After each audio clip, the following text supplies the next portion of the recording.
Samuel Arumala was a man of dauntless will, living in an era when dauntless will sounds like a phrase that can only describe a hero from some bygone day. If Sam couldn't dominate with his wit or with his muscles, he would achieve his goals by sheer force of will. The discipline and determination that Sam demonstrated should be a benchmark that we all aspire to reach. His dauntless will made him a great student, a devoted friend, a loving brother, and a dutiful son. I met Samuel Arumala when we were both seniors in high school, and we were boarding together as legislative pages in Annapolis. It was February of 2008, and I walked into our boarding house singing Kanye West's Spaceship. Sam immediately stops me in my tracks and asks me, quite surprised, wait, you like Kanye? It was perhaps a bit unusual because white people didn't really know about Kanye yet. But it turns out that Mr. West was coming to College Park that Thursday. Ruthie was a freshman at the time, and I drove us down to see the show. We both got our acceptance letters to Maryland that week, and we resolved that if we both decided to go to College Park, we would room together. We did both choose Maryland, and we roomed together on the 3rd floor of Denton Hall. We had one of those kinds of friendships that can be only forged in the unbridled enthusiasm of freshman year. Our differences made us a great pairing. Sam imparted spirituality on me, and I, in turn, taught him tolerance. Now, teaching tolerance was a genuine concern for me with Sam and a genuine cause, but I must admit it was somewhat self-interested, because the one thing Sam had no tolerance for was my messiness. Sam rigorously controlled the image he put forth to the world. Sam spent countless hours in the gym to improve his body. He was strong, and he was proud. I did not fully understand what motivated this until the sickle cell crisis in November of our freshman year. Sam was afflicted by this disease, but he did not want to be defined by this disease. In fact, many of you probably learned that he had sickle cell only after he passed away. He didn't want anyone's pity.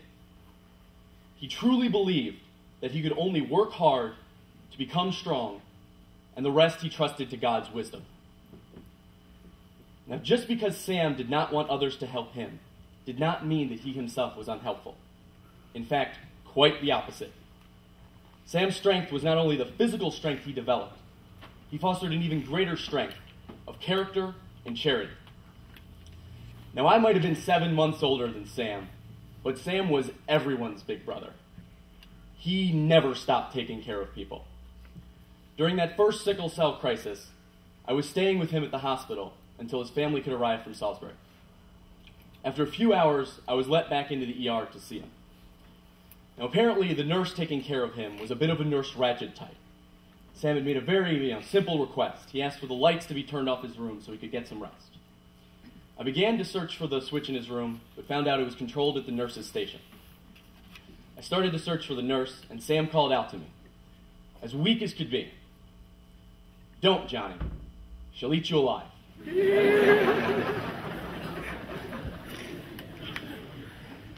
Even in Sam's weakened state, he was still taking care of me.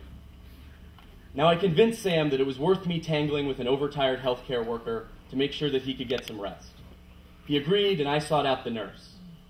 In the years to come, that became what was most special to me about our friendship. Sam, this incredibly strong and proud man, let me take care of him. Sam was always taking care of everyone, but only a freshest few ever got to take care of Sam. And that's the way he wanted it. Now, the morning after Sam had his crisis, the whole Arumala family showed up. I met a 13-year-old David, who at the time was all glasses and teeth.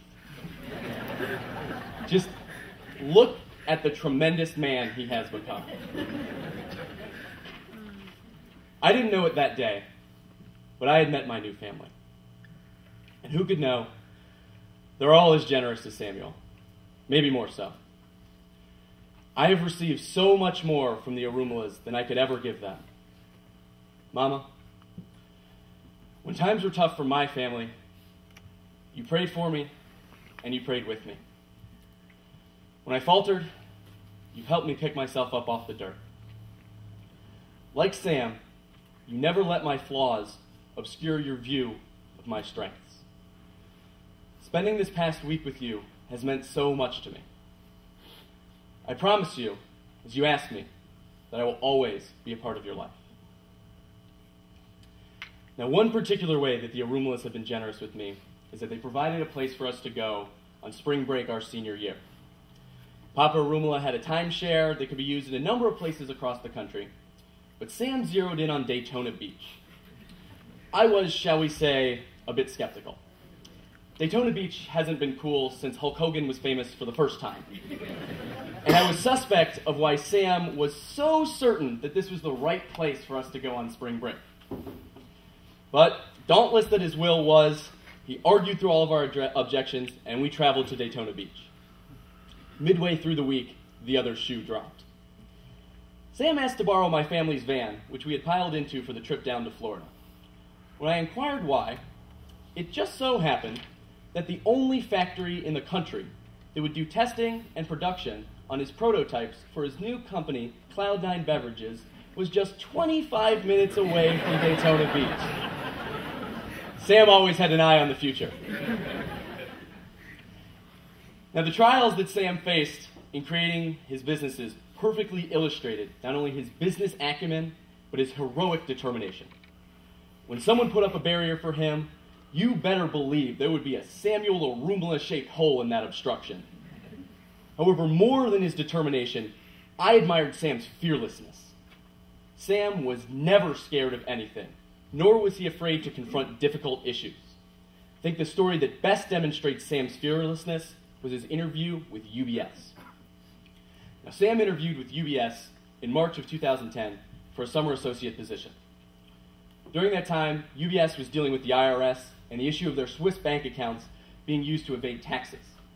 This was front-page news and a public relations fiasco for the bank. Now, each applicant was asked to tell the interviewers about UBS. All the other applicants gave them some nice song and dance about how wonderful UBS was. Sam, he confronted the issue head-on, and the interviewers were impressed by his candor. That, combined with him correctly citing Paulsgraf v. Long Island Railroad Company regarding proximate cause, made Sam the only person in the history of the program that they ever hired in the room. But that was Sam.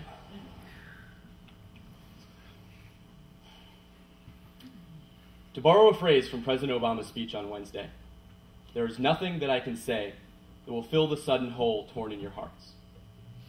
Instead, I encourage you to take that hole and fill it with Sam's spirit. Honor Sam by following his example. Don't shy away from tough issues. Confront them head on. Never settle nor accept fate. Be the master of your own fate, the captain of your own soul. Let nothing daunt your will. Be fearless in pursuing what you desire. As long as there are men and women of dauntless will, Sam will be remembered. Whenever each of us shows such will, Sam's life and values are honored and passed on. I miss you, Sam, but I will never forget what you have taught me.